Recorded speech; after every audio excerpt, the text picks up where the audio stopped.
This is the Aftermarket Radio Network.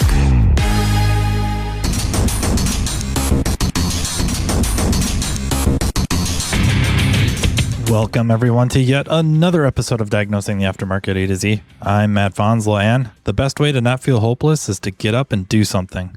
Don't wait for good things to happen to you. If you go out and make some good things happen, you'll fill the world with hope.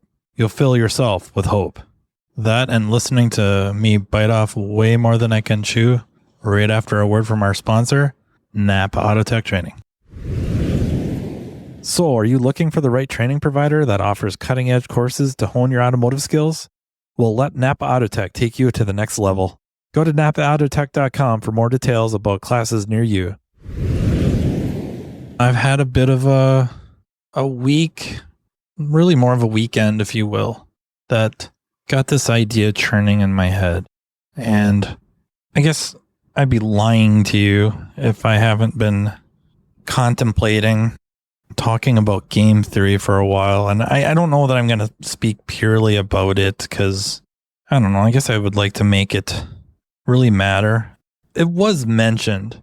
Game theory was definitely mentioned in an earlier episode 38, when I had Dr. Joshua Rosenblum on, the economist and economics instructor.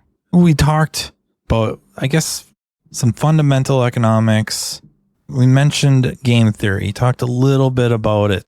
It's definitely a topic I want to talk more and more about, or at least weave into conversations, more and more conversations. But before I go there, I'm just going to go over really this weekend. For one, I went to somebody's wedding. I don't know these people that well. I was there to babysit, which you guys may find odd because usually I'm the one that needs to be babysat. You think I'm joking. I'm not joking. But a friend of my wife's, and really mine, a mutual friend of ours, has baby twins, and she is also in the wedding party. It just turned out it helped her out a lot for us to be there and take care of the babies for the ceremony and then a little bit into the reception. We didn't stay there terribly long. Not that that's overly important, but it's a young couple that got married. I'm listening to their vows, and I do not want to sound like I'm just dumping on them. I'm not trying to be critical. I'm also not trying to sound like old. I'm probably laying on the logic, if you will, a little thick, but it just screamed to me as I'm listening to them read to each other and those in attendance, their vows, that while I am more than understanding and sympathetic to trying to put into words, A, your feelings for this person, and B, all your hopes and dreams. And man, I guess part of me was like, the actual ritual of the marriage and being married was being lost in what I felt was a shuffle of Hollywood or romance novels. And what they wrote, I mean, probably could have won an award. They worked really hard on them, which is probably what should have meant the most. And I'm not saying it didn't. I don't know. But knowing how hard each of them worked on those words should have meant more than the words themselves. And that sounds really judgy, and maybe I am. I don't know. I don't think I am, but I would hope that it would hit them that the effort put in meant or means so much more than the actual words, because otherwise it's just, I'm telling you, it's crap right out of a romance novel, stuff you see in Hollywood, on television, making promises neither can keep, projections that just aren't that important when it really gets down to it. I suppose there's the statistics too, like the Gottman statistics, something Margaret, who's been on many times. I would rattle off episodes, but you know what? She's been on many times and hopefully will be on many times more because they are the authority. Not that they should have been up there quoting statistics to one another, although that would have been cool. I think just a measure of reality. And I'm not saying like I'm going to stick with this, stick with you as long as I can until I find somebody better. Not so much that, but I think take a little bit of the fantastical out of it. And the only reason I bring that up is because the social construct they've formed, and they actually have their own separate social constructs that a lot of it kind of overlaps and blends. But I don't know that they've really sat down and shared their social constructs. And they may not even truly understand what they are. Not just the words or phrase social construct, but also to identify theirs and where it comes from and why. The other thing that happened this weekend is I found out that a friend of mine, his wife, had an affair. To make matters worse, it was with his brother. I mean, you can't make this crap up. He's extremely hurt, which again makes sense. He's kind of on the warpath, which is understandable. But now knowing what I know, which I didn't know when I went through my divorce, having had time and more than time, resources that I've been able to read and watch to make me reassess the situation I went through and how I handled it versus what I've been trying to help him reach for his situation. And that is, there's kids involved. And that when it really boils down to it, the love for his kids vastly, vastly outweighs any hatred he has for anybody on the freaking planet, including her. And I'm sure there's probably more to the story, and it's not to justify what she did. Sometimes we can explain things without exactly excusing them or endorsing them. But that, again, it made me think of social constructs. And really, basically, it's how you view the world, what rules you feel the world should have around you. And I'm not talking about just gravity and physics, but people's behaviors. How many get extremely upset when they're walking out of their favorite store and there's shopping carts all over the place? Like a bunch of freaking animals, right? That's what they're thinking. A bunch of animals shop here. They go elsewhere because shopping carts usually are put away. It's just a much rare occurrence. These shopping carts are riddled through the parking lot. That's a social construct, an idea of how things should behave. And don't get me wrong, we agree on a lot of things, like as a species or a society, probably more importantly, the society. We agree on certain rules of behavior. It might be if you took the card out that you should return it to the receptacle. When I was a kid, you had to take it all the way back to the store. Not had to, you chose to. If you go to Aldi's, then you get your quarter back. If rules of behavior in a relationship, I think a lot of times they're unspoken. We just assume, we all agree that if we are in a relationship, we'll just say more in this case, a romantic relationship, that it will be monogamous. We don't have to talk about that, but maybe we do. Maybe we got to set these rules up. We have to set these expectations up. And I think that's maybe even better. And experts or people very well read into like social constructs will probably crucify me on this, but I think we could really boil down, at least enough for conversation's sake, social constructs to expectations. What are our expectations? Maybe one of the best examples of a social construct is currency, money.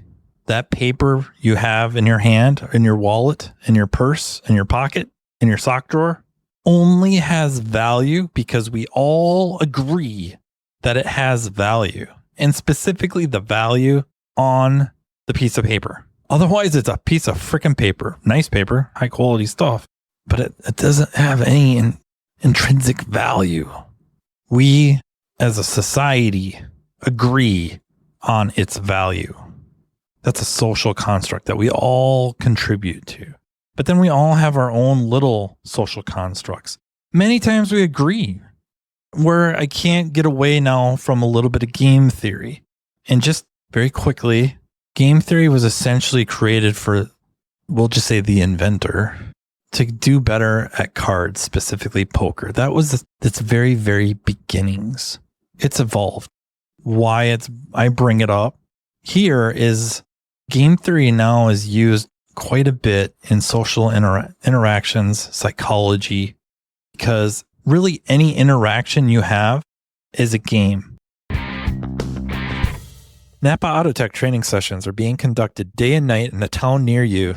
This training caters to every level within your organization, be it a mechanical assistant, a mechanical specialist, a technology specialist, or a driver safety calibration specialist. Imagine a one-stop shop training partner in NAPA Autotech that will lead your team to a path to greatness.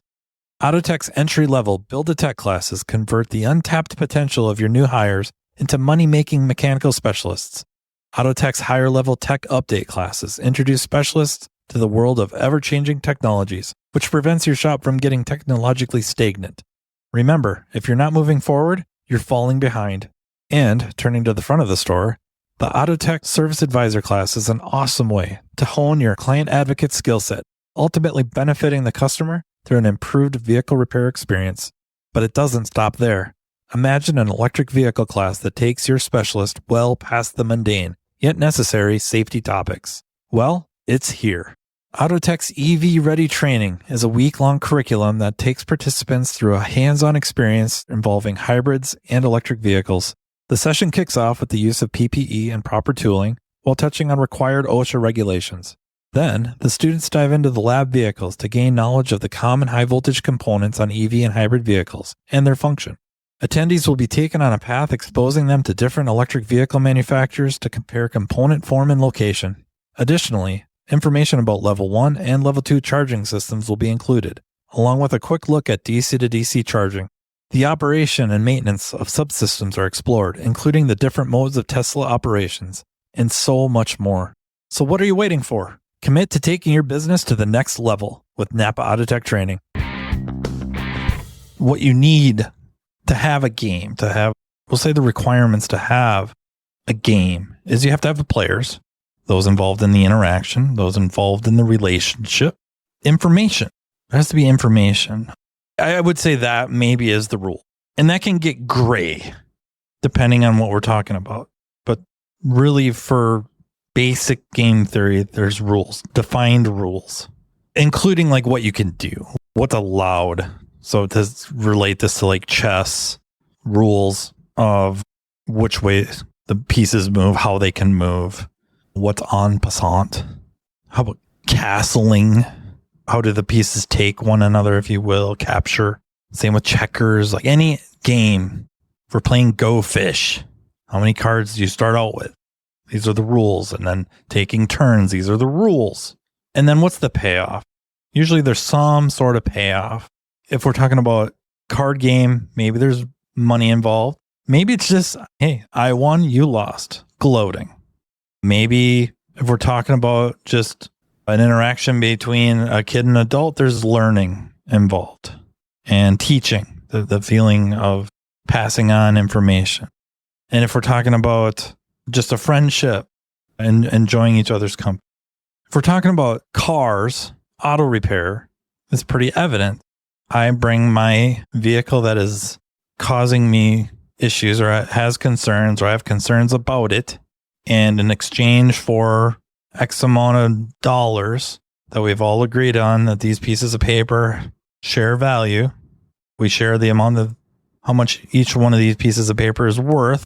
How many of these do you need to bring the car up to my expectations or solve my concerns? And then really we tend to try to observe what are the manufacturer's specifications. So can we bring this back up to specification as well as alleviating the symptoms or of the vehicle that concern you or whatnot, right? That's the agreement. That's the game. Here's the rules. How many of them are unspoken? How many are assumed? What is the social construct of the consumer versus the social construct of us, the service provider, be it the owner of the business, the manager of the business, if they're different, the service advisor, the customer service rep, the Autotech? What are all the expectations? how this plays through and how many of those expectations are shaped by the rules set in this game. And are there rules that are actually set and spoken and understood between all the players?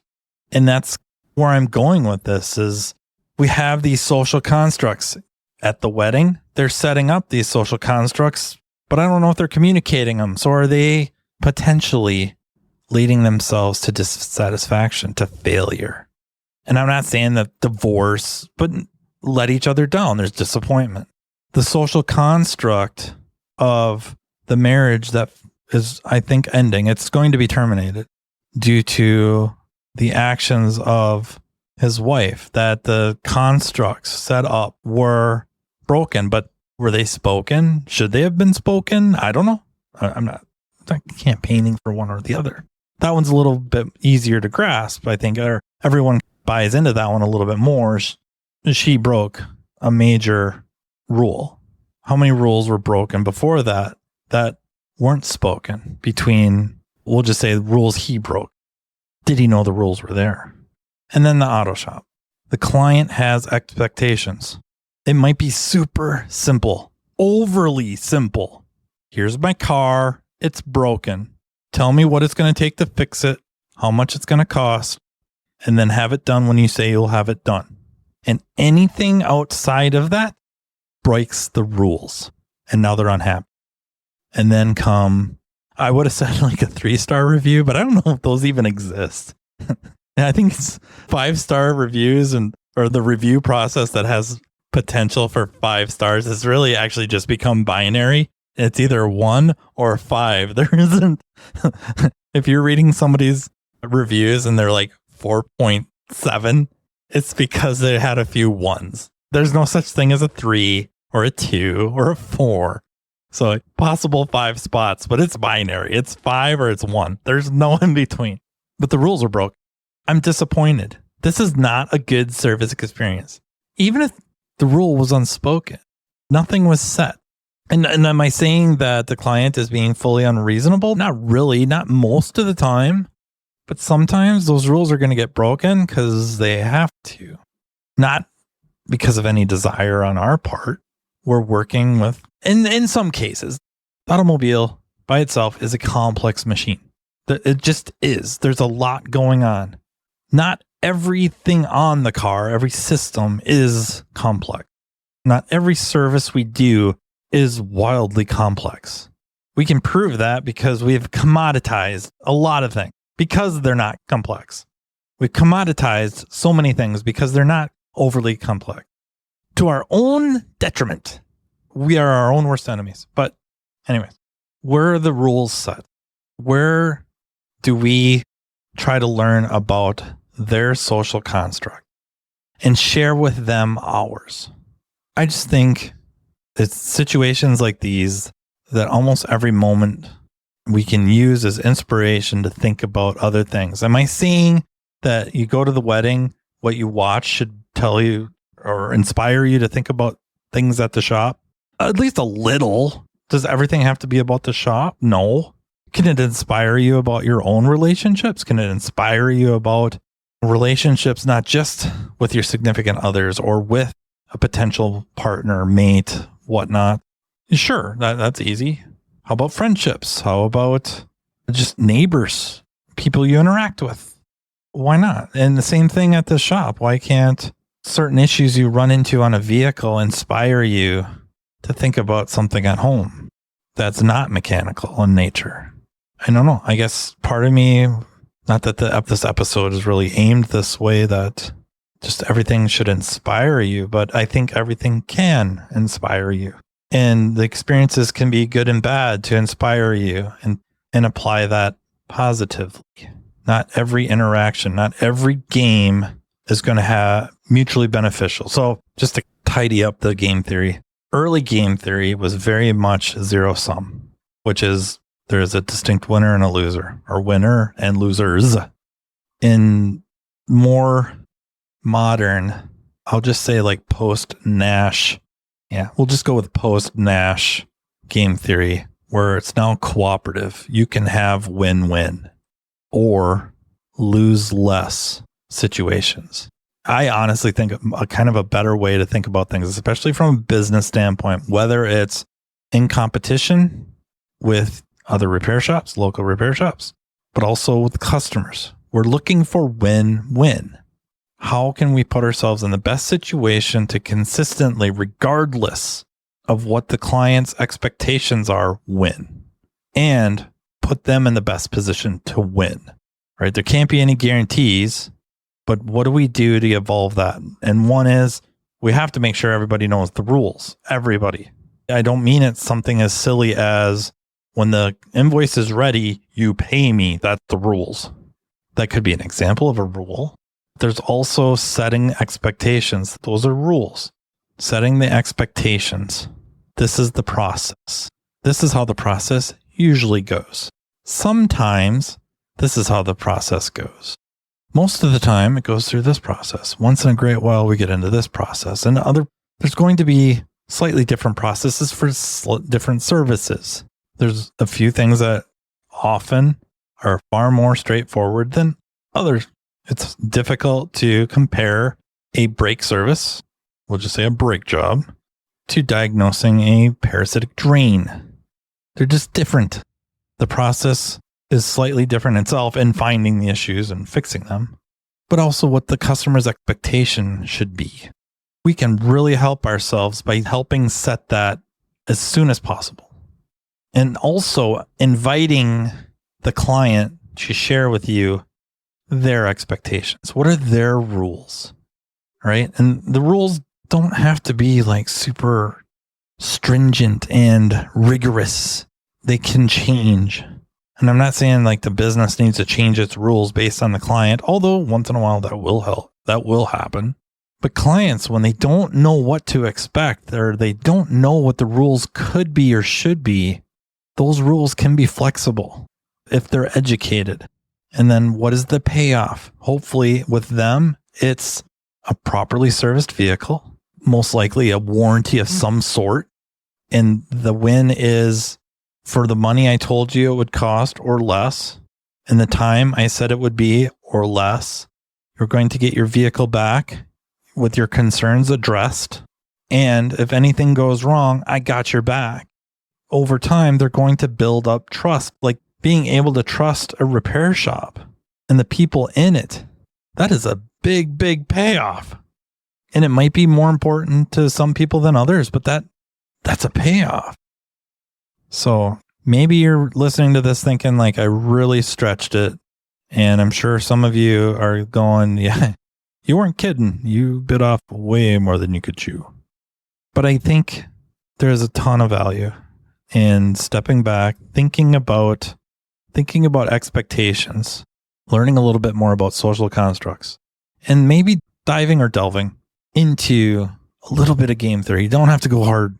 Don't have to go deep into it because the math is the math. We'll just say that.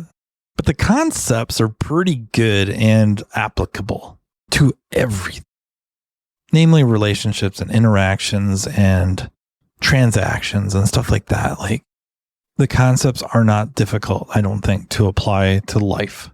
Certainly you may read some of them or delve into it a little bit and go like, well, okay, this is just common sense.